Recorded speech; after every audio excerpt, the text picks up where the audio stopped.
afternoon. A very warm welcome to all of you. I'm Neha Bharadwaj and this is Game On. This is where you get all the top stories from the world of sports. We begin with cricket, and the biggest question around India's squad for the upcoming Champions Trophy is the availability of Jasprit Bumrah, who's recovering from a back injury that he sustained during the fifth and the final test in Sydney against Australia. Now, Bumrah suffered back spasms and left the field to go to the hospital for scans on the second day of the Sydney test. The pacer couldn't bowl in the second innings, and the BCCI is yet to release an official statement on the severity of his injury. Now, there are multiple reports of Bumrah consulting the New Zealand orthopedic surgeon, Dr. Rowan Shoughton, who previously operated on him for a back injury in 2023. The surgeon is reportedly in communication with the BCCI's medical team, and selectors are expected to be informed. This means Bumrah is likely to miss a major part of the white ball series against England, which begins on the 22nd of January. Now, there have been calls to manage the fast bowler's workload after he bowled 151 overs in the Border Gavaskar Trophy and was seen telling the captain in a video during the Melbourne test that he didn't have any energy left to bowl. The number one bowler in tests and the best in the series with 32 wickets, Jasprit Bumrah is likely to be named though in the Champions Trophy squad, but will only play if he is completely fit. With the uncertainty around Bumrah, it'll be interesting to see what the selectors will do as Mohammad Shami looks to make a comeback in the setup after recovering from an ankle surgery, in fact.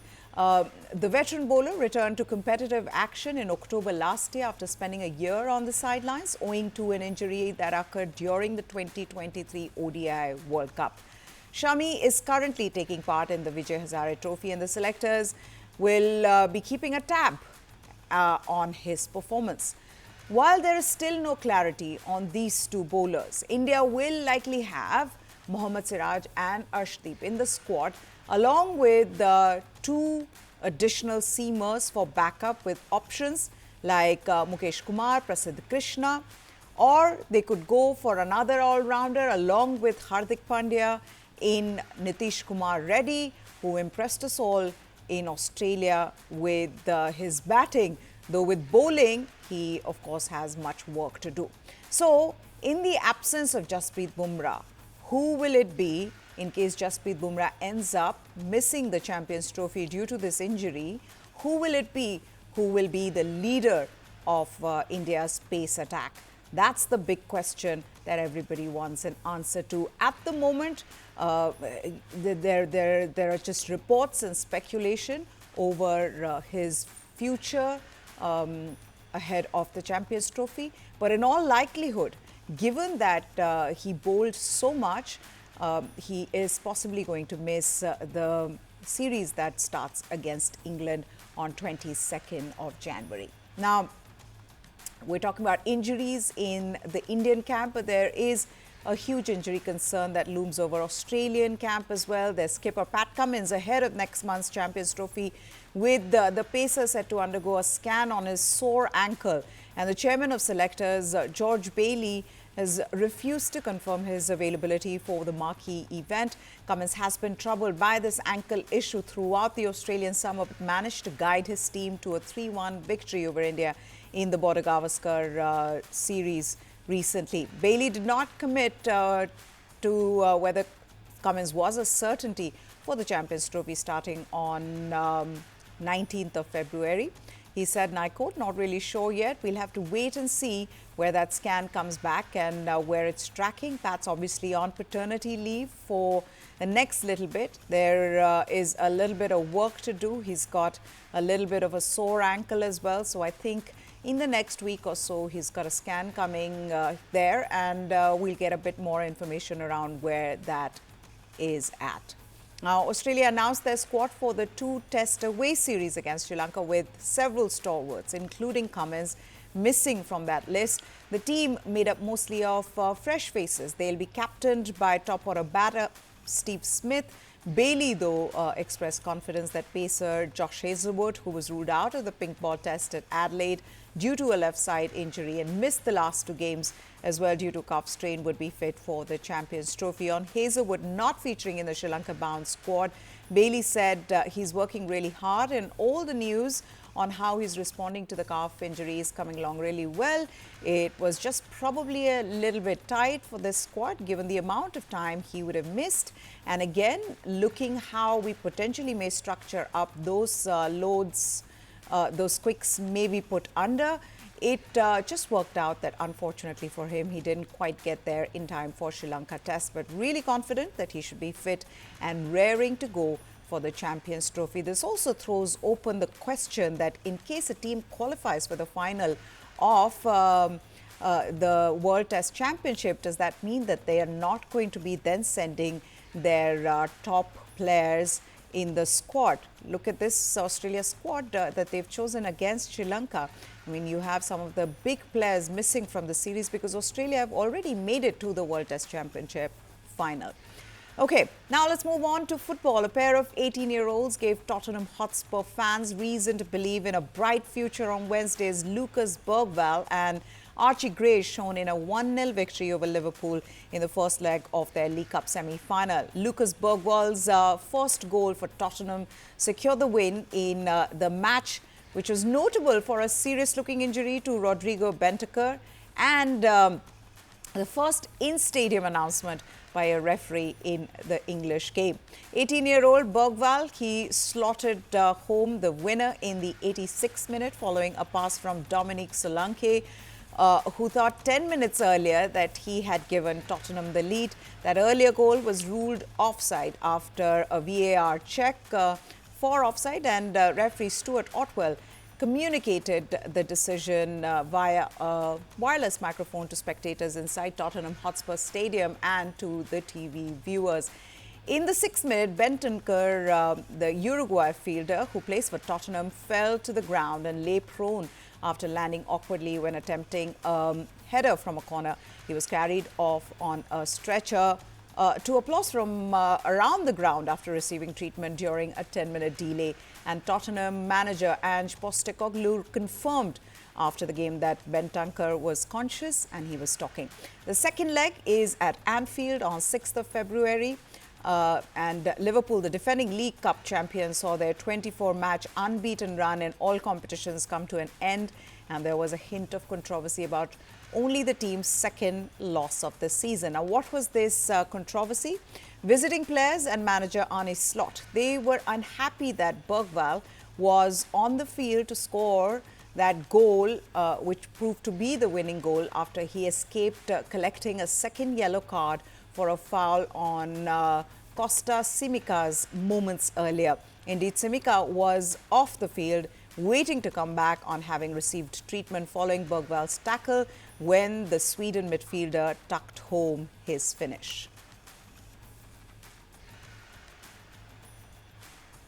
Barcelona received a massive boost before their Spanish Super Cup semi-final win over Athletic Bilbao on Wednesday, with news that the suspended duo Dani Olmo and Pau Victor can play in the final, to the delight of manager Hansi Flick and his team. The decision of Spain's National Sports Council to allow Barca to provisionally register the pair came while the team were on the bus going to the stadium. Barcelona signed the 2 players in the close season, but due to the club being unable to meet La Liga's wage cap, they were allowed to be registered for the first half of the season only. Gavi and Lamine Yamal, they scored the goals to take Barcelona into the final, and both players expressed their joy at the news. Gavi scored in the 17th minute of the semi-final for his first goal since the midfielder returned to playing in October after a serious leg injury that sidelined him for nearly a year. Gavi then helped Lamine Yamal put the result away in the 52nd minute with a pass that the 17-year-old controlled while twirling towards the goal. Yamal sized up goalkeeper Unai Simon and slotted home to double the lead. Almost trademark celebration where he points to his wrist as if checking the time was replicated by Gavi when he opened the scoring. Yamal returned from injury, so he doubled Barca's lead, which is good news for Barca, but also for Yamal, doing so well in the first game, and the wingers happy that they will have the option of lining up with Olmo and Victor in the decider. Real Madrid and Mallorca, they will play the other semi-final, which is tonight at 1:30 a.m. and the final will be on Sunday. I'm really happy for these two guys, but I'm also happy for the whole team, and also you can see after the information what happens in the bus. You know, we saw it we heard it in the bus, and it was good. I think also the whole club is very happy for this decision, for this right decision. No, they are, as I said, they are happy. They are not only I'm happy, they are also happy. So I think it was for us a good signal before the match, and because everyone want to show also that we are a team and that we win also for them. You're right. We the beginning of the season we're doing really great, and but you also have to see we have a young team. And we have to learn a lot, of course. But the way, the style, how we play football, this is an important thing. And they did it against Atletico Madrid very good. We lost this match. It was really not nice for us before the break. But now with the match against Barbastro and also today against Athletic Bilbao, it was really good to see both matches with clean sheets and also. I think today the performance was good. Well, Barcelona is a big club in La Liga. Athletic is too. And on Dani Olmo's case, as a coach, I don't know too much about the legal issues surrounding this case or any other, so I don't have an opinion on it. We'll see what happens. They scored the 2 goals on us. We were building up. In the first half, we were deep in their half and had chances to equalize, and in the second half as well. It looked like we were going to score a goal in one of the plays, but it didn't happen. We were not on target, and when we were, it was called offside on 2 occasions. We lost a good chance to move on to the final of the Super Cup, but we've got to move on. All right, Real Madrid forward Vinicius Jr. will be available to play in the Spanish Super Cup despite his recent 2-match suspension. And yesterday, manager Carlo Ancelotti defended the ace player despite the club losing their appeal. Vinicius was sent off for slapping Valencia goalkeeper Stol Dimitrievski on Friday last during a La Liga match, and after an appeal, the Spanish Football Association had suspended the striker for 2 league games. He is, however, cleared today's Super Cup semi-final against Mallorca. Ancelotti had been confident of winning the appeal, believing it to be a yellow card offence, and also said that Vinicius is under enormous mental stress due to previous incidents of racist abuse directed at him in Spain. The manager still believes the suspension decision was wrong. Real have already played Mallorca this season, where they were held to a 1-1 draw in the opening game of the campaign. The winners, of course, will face Barcelona after Barcelona beat the Athletic Club. Real are La Liga leaders with 43 points. They will look to retain their Super Cup title in the 4-team tournament in Jeddah, Saudi Arabia.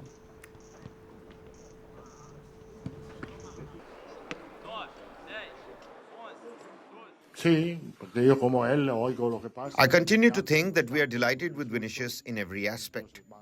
Yes, both he and I hear what happens on the pitches, with the insults, and so I keep saying that it is difficult to be Vinicius. I've said that, and I still think that the match sanctions are not correct. Everyone can have their own opinion, but I get tired of it because I think that when you talk about Vinicius's provocation, you deflect the shot from the insults and everything else he takes. Our style of play isn't going to change for this match. We know the opponent very well, and they know us. It's going to be a very competitive match. They cost us a lot in the first La Liga match. We haven't forgotten that. They are a side with good characteristics and can fight us for the match. West Ham United have named Graham Potter as their new head coach to replace Julian Lopetegui on a 2.5-year contract. The Premier League club has announced this. Potter returns to a managerial role for the first time since departing from Chelsea in 2023 in April, hoping to lift West Ham out of 14th place, where they sit just 7 points above the relegation zone. He said, and I quote, "It was important to me that I waited until a job came along that I felt was right for me, and equally that I was the right fit for the club." On Wednesday, West Ham United sacked their coach Lopetegui with the Premier League side 14th in 20 games. Lopetegui, who led West Ham in 22 games, became the 5th Premier League manager to be sacked this season. His last match was a 4-1 thrashing at Manchester City. The 58-year-old Spaniard was appointed in May on a reported 2-year contract to implement a more expansive playing style at West Ham after several seasons of pragmatism under David Moyes. The former Spain, Real Madrid and Wolverhampton Wanderers manager signed a reported 2-year contract after Moyes left the club by mutual consent. West Ham were knocked out of the League Cup 5-1 by Liverpool in September, and in their last 2 Premier League games, they suffered back-to-back losses to Liverpool and City, conceding 9 goals. Lopetegui's backroom staff have also left the club with immediate effect. He was backed by the club's owners in the close season with more than $144 million spent on new signings such as defenders Maximilian Kilman, Jean-Claire Todibo and Aaron Van Bissaka, and also forwards Crescencio Somerville and Nicholas Füllkrug. Lopetegui's most successful stint in club management came at Sevilla, where he spent 3 years in charge and led the La Liga side to the Europa League title in 2019-2020 season.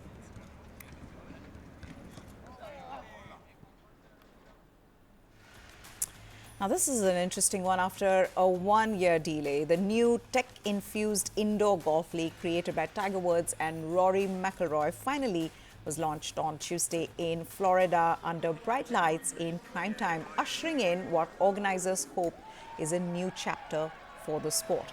Unlike the genteel atmosphere reserved for typical golf events, TGL made a rollicking debut complete with strobe lights, smoke machines, enthusiastic player introductions, and a DJ that helped to keep the mood elevated.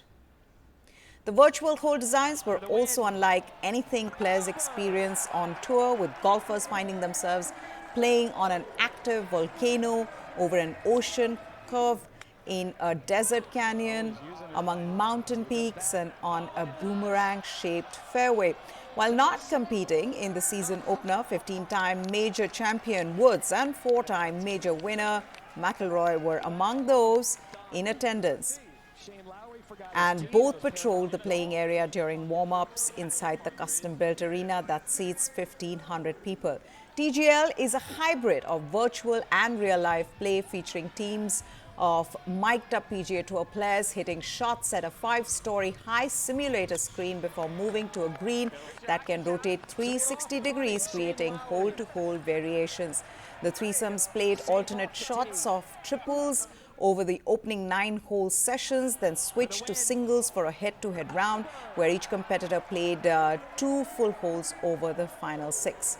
After players shook hands, 2019 British Open champion Shane Lowry of the Bay Golf Club realized he forgot his tee and, with a second shot clock ticking, rushed to retrieve one before hitting the first shot in TGL history. The fast-paced action also featured some unique rules, with Lowry's team opting to play the hammer early on to double the par 3 thirds points value. Lowry, Wyndham Clark and Ludwig Abwerk had a commanding 6-1 lead over New York Golf Club's Xander Schauffele, Ricky Fowler and Matt Fitzpatrick after the threesome session before sealing a 9-2 victory. Now, TGL was supposed to be launched early last year, but was delayed after the inflated dome of the host facility was damaged and later replaced with a steel-supported structure. Woods will make his debut next week with Jupiter Links Golf Club, while North Irishman McIlroy, he's set to make his start on 27th of January as part of Boston Common Golf. Pretty cool experience. it all happens quite quickly when you're out there because it's loud and you're not kind of used to that. But yeah, I enjoyed it. Look, I had an amazing 2 hours this evening. It's a lot of fun out there and something like we're not used to, but it was good. I think it was amazing to be a part of. I think it's the future of golf, and it's really cool to be a part of. I said it earlier before today. I'm always so jealous of basketball and football guys that they get to do this so much more than we do, and it's cool playing in a stadium. The crowd gets going a little bit more. The energy is a little bit different from a golf tournament, but it's so much fun and gets you going a little bit more, I think. I think just learning how to bounce back in this game and that sort of ring around the rosy where you got 3 of us and try and get a good vibe going and sort of almost maybe slow it down if we could, maybe use a little bit more of that 40 seconds or a timeout, just to, we don't really have a coach to blame, as Fitzy said earlier. Usually after a bad game you can blame your coach, but we have no one to blame other than ourselves. Is this a start of something special for golf? Well, these golf players would be surely hoping for that. Goodbye. Thanks for watching. That's it on this edition.